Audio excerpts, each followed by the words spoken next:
Hello, is anybody listening? Here I am, finally.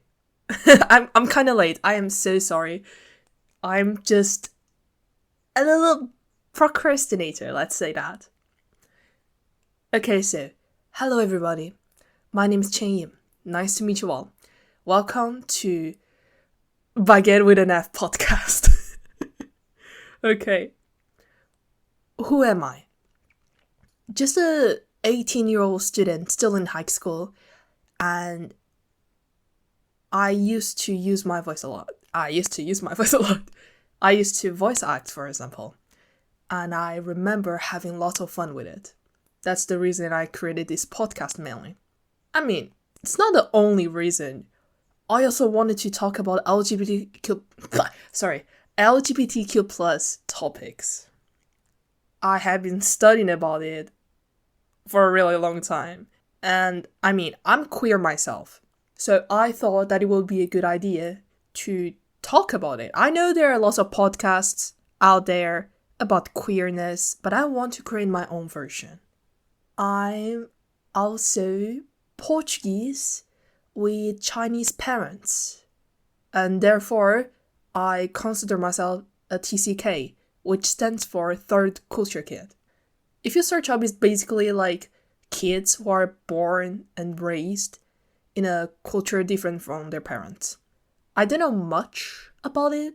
Like, I know my own experiences, but I haven't researched it enough to talk about it. So, yeah, not gonna talk about it today, but probably in the future episodes, because I think it's very important to talk about this too. I haven't seen the term very often. I just knew it because of my cousin. Because we are all Chinese, but we were born in a country that was not China. Okay, so in this episode, I'm gonna kind of talk more about how I discover myself. Now, I'm gonna just throw all the labels that I use. Let me try to remember. Okay. As gender identity, I am non-binary. I am non-binary transmasc. People who don't understand about these labels will like, what the fuck is that? What the fuck is transmasc? It's okay. You don't have to understand though. Oh yeah, before anything, this is like a safe space for anybody, you know? So I don't know, like, if you're homophobic, transphobic, blah, blah, blah, I'm so fucking tired of that kind of people. Like, just fucking leave, you know? As I was saying, I'm non-binary transmasc, asexual, biromantic, polyamorous. I know some people don't consider like polyamory as part of the LGBTQ plus community. I do though. Everything's relative at this point. By the way, you don't have to understand all these labels to know me, okay? Like, nobody requires you to understand those. These are just some, let's say, words that makes me feel better about myself. Because labels, you know, they are used to organize things. At least that's what I think. And all the words out there in our community, they're all labels basically. So yeah, don't you worry your silly little head about it. And I'm gonna begin my story. Everything starts around 7th grade, where I began feeling weird about myself. But it's like, it was so weird because I didn't understand what was wrong with me, but it was very gender related. So I would look at myself and I would be like, am I a girl? I don't think I'm a girl. But like, do I identify as a boy? I don't identify as a boy either. So it was really confusing to me because even though at the time LGBT was not like a new term to me, I already knew about the community. And I was, of course, cool with them. You know, I was cool with everybody. I went to research more about the terms, about every label. I started identifying myself as gender fluid, which for the people who don't understand what gender fluid is basically a gender identity where you identify as like multiple genders or like one gender, and that can change from day to day. But in gender fluid, it includes to identify as a boy or as a girl. You know, I mean, that's what I thought at the time. So, gender fluid was not the best term for me because I still not identify as either a girl or a boy. So, through the journey, I was like, am I gender fluid? No, maybe I'm not gender fluid. Maybe I'm just tomboy. No, I'm not a tomboy because I don't identify as a girl. And I already heard about the term non-binary, but in my head, non-binary was something like, you don't identify yourself as like either a girl or a boy, you're nothing. That's more a gender, for example. A gender, it's like, you don't identify as non-gender. Literally that. But as I said, I didn't know at the time. Only after a few months/years did I realize that non-binary actually means someone who does not strictly identify as a male nor a female. And I guess, the word strictly, it helped me a lot to understand that being non-binary, it's a huge spectrum. Every non-binary person is different, obviously, just like every gay person is different from each other. And that helped me so much to realize that I actually identify as non-binary. So for me, gender was a whole ass journey. It was really hard for me because nobody around me identify as non-binary, I was able to find trans guys, for example. I mean, trans girls, not really. I had queer friends, yes, but they are all cisgender, Even though at the time I had trans friends, I think it was only one, and even though they tried to help me, it was not the best help. I still got really, really, really confused. Now, about my sexuality. I'm asexual.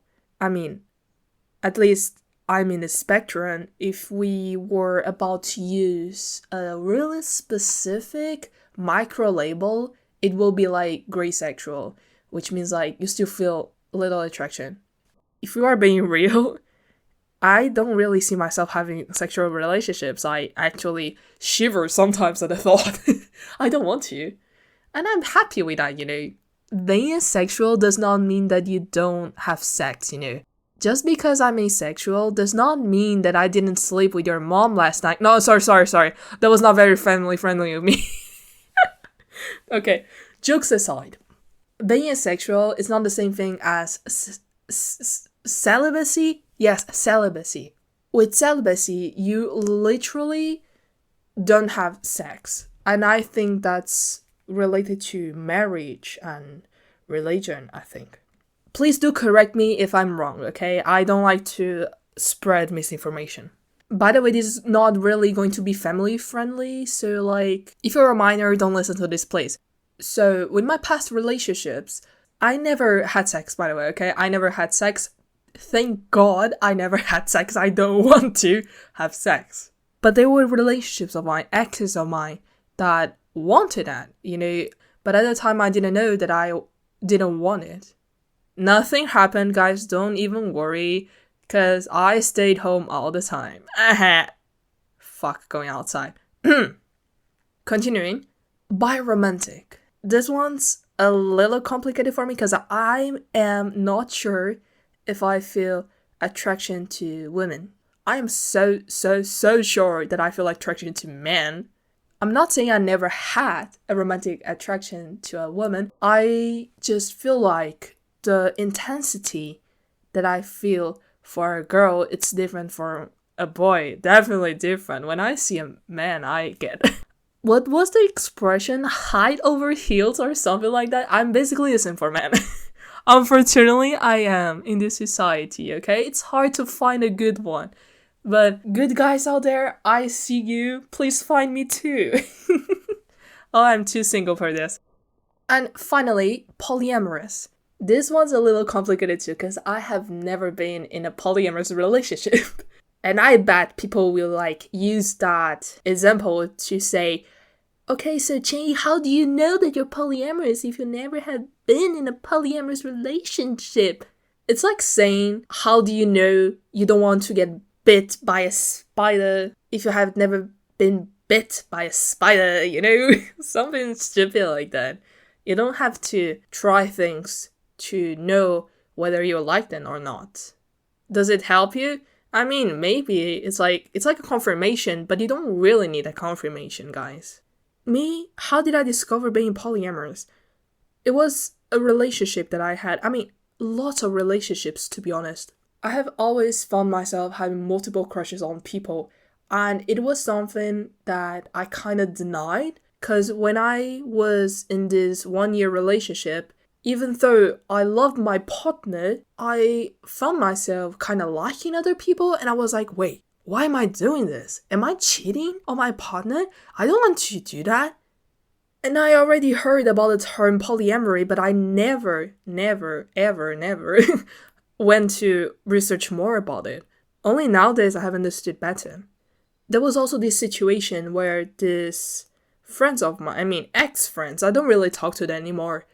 Let's name them J and K. Yeah, J and K. So I had a big crush on J, but J was dating K. K is a really nice person, don't get me wrong. Like, really, really, really nice. I don't think J deserved K, but that's a story for another day. Oh my god, the rhymes. And I thought J liked me back. It was a really complicated situation. K noticed about this crush of mine on him. And so K said, hey, if you want to be in a relationship with him, that's totally fine. Just talk to me about it. And oh my god, remembering this, it just gives me a really big happiness. At the time, I was like, if I date J, does that mean that I need to date K? I thought polyamory was about the whole stereotype of the triangle love, you know.